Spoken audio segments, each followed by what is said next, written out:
पांचवा अध्याय विद्युत का पिशाच योनि से उद्धार। ठीक है, अभी तक हमने पढ़ा था चंचुंदा के बारे में। चंचुंदा ही था ना, चंचुंदा के बारे में पढ़ा था। अब पढ़ेंगे उसके हस्बैंड के बारे में। ठीक है, यह पांचवा अध्याय। सूत जी बोले, शौनक, एक दिन चंचुना आनंद में मगन उमा देवी के पास गई और दोनों हाथ जोड़कर उनकी स्तुति करने लगी। चंचुना बोली, हे गिरिराज नंदिनी सकंद माता उमा, आप सभी मनुष्य एवं देवताओं द्वारा पूज्य तथा समस्त सुखों को देने वाली है। आप शंभु प्रिय, आप ही सगुणा और निर्गुणा हैं।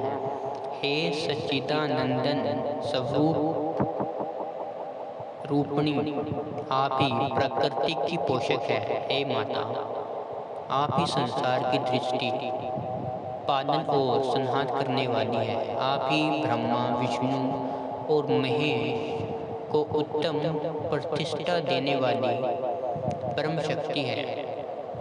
सूत जी कहते हैं, सोनक, सदगति प्राप्त चंचुना इस प्रकार देवी की स्तुति कर शांत हो गई। उनकी आंखों में प्रेम के आंसू उमड़ गए। तब शंकर प्रिय भक्त वत्सल्य उमा देवी ने बड़े प्रेम से चंचुना को चुप कराते हुए कहा, सखी चंचुना, मैं तुम्हारी स्तुति से प्रसन्न हूँ। बोलो, क्या वर मांगती हो?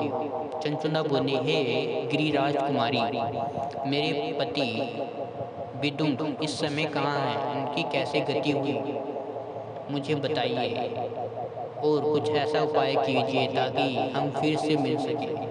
हे महादेवी, मेरे पति एक शूद्र जाति वैश्य के प्रति असक्त थे और पाप में ही डूबे रहते थे। गिरिजा बोली, बेटी, तुम्हारा पति विदुम बड़ा पापी था। उसका अंत बड़ा भयानक हुआ। वैश्या का उपभोग करने के कारण वह मूर्ख नरक में अनेक वर्षों तक अनेक प्रकार के दुख भोग कर अब शेष पाप को भोगने के लिए विंध्य पर्वत पर पिशाच की योनि में रह रहा है।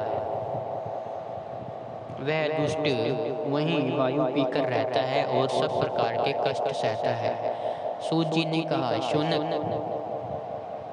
गौरी देवी की यह बात सुनकर चंचुना अत्यंत दुखी हुई। फिर मन को किसी तरह स्थिर करती हुई दुखी हृदय से माँ गौरी से उसने एक बार फिर पूछा, हे महादेवी, मुझ पर कृपा कीजिए और मेरे पति का अब उद्धार कीजिए। कृपया करके मुझे वह उपाय बताइए जिससे मेरे पति को उत्तम गति प्राप्त हो। गौरी देवी ने कहा, यदि तुम्हारा पति विदुम शिव पुराण की पुण्यमयी उत्तम कथा सुने तो वह इस दुर्गति को पाकर के उत्तम गति का भागी हो सकता है। अमृत के समान मधुर गौरी देवी का यह वचन सुनकर चंचुना ने दोनों हाथ जोड़कर मस्तक झुकाकर उन्हें बारंबार प्रणाम किया तथा प्रार्थना की कि मेरे पति को शिव पुराण सुनाने की व्यवस्था कीजिए। ब्राह्मण पत्नी चंचुना के बार बार प्रार्थना करने पर शिव प्रिय गौरी देवी ने भगवान शिव की महिमा का ज्ञान करने वाले गांधर्व राज तुम्बरो को बुलाकर कहा, तुम्बरो, तुम्हारी भगवान शिव में प्रीति है। तुम मेरे मन की सभी बातें जानकर मेरे कार्यों को सिद्ध करते हो। तुम मेरी सखी के साथ विंध्य पर जाओ, वहाँ एक महाघोर और भयंकर पिशाच रहता है। पूर्व जन्म में वह पिशाच विदुंग नामक ब्राह्मण मेरी सखी का चंचुना का पति था। वह वैश्यगामी हो गया। उसने स्नान संध्या आदि नित्य कर्म छोड़ दिए।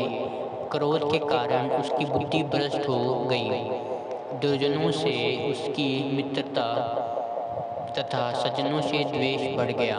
वह अस्त्र शस्त्र से हिंसा करता, लोगों को सताता और उनके घरों में आग लगा देता था।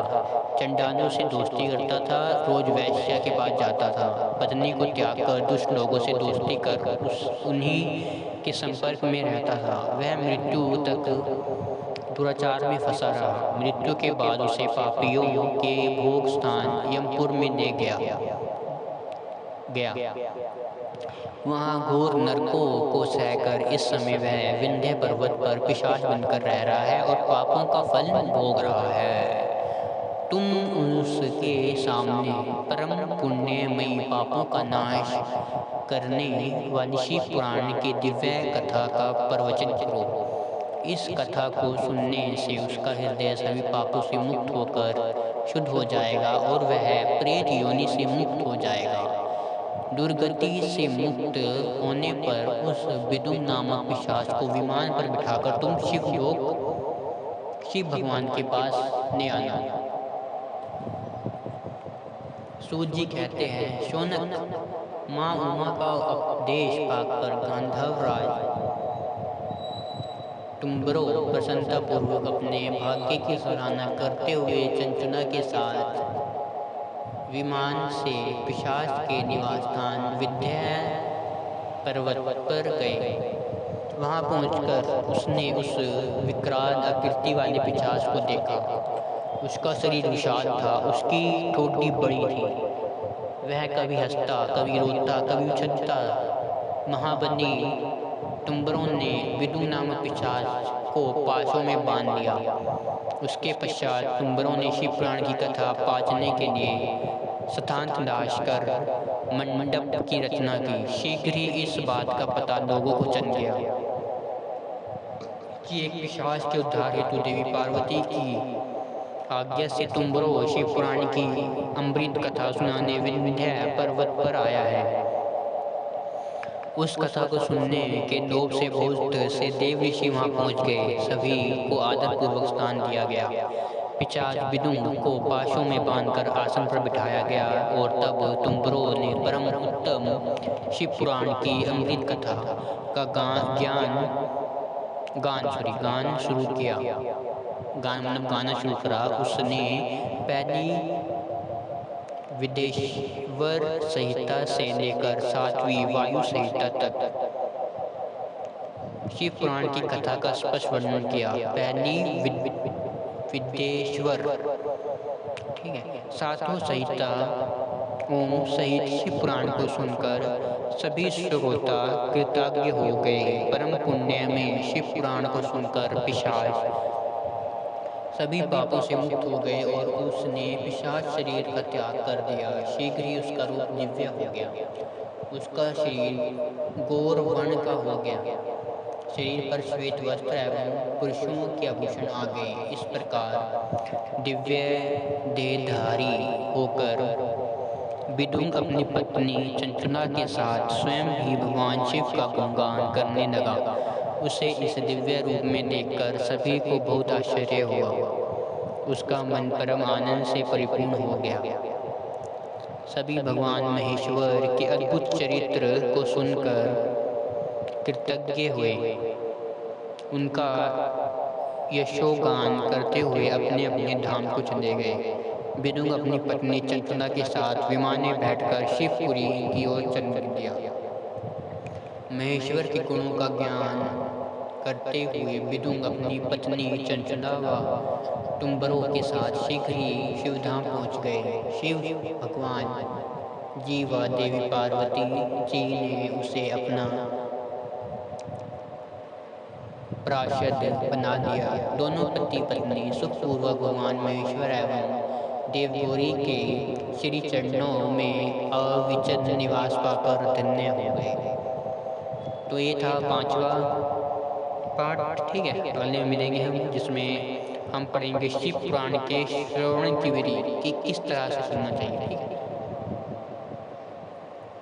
और मैं कह रहा था बीच में गा के सुनाते, क्योंकि देखो भाई कथाएं जो थी संस्कृति में लिखी जाती थी एंड इसको कविताओं के फॉर्म में लिखा जाता था, ठीक है। अभी भी लिखा जाता था उस टाइम, ताकि गाने के रूप में याद रह सके।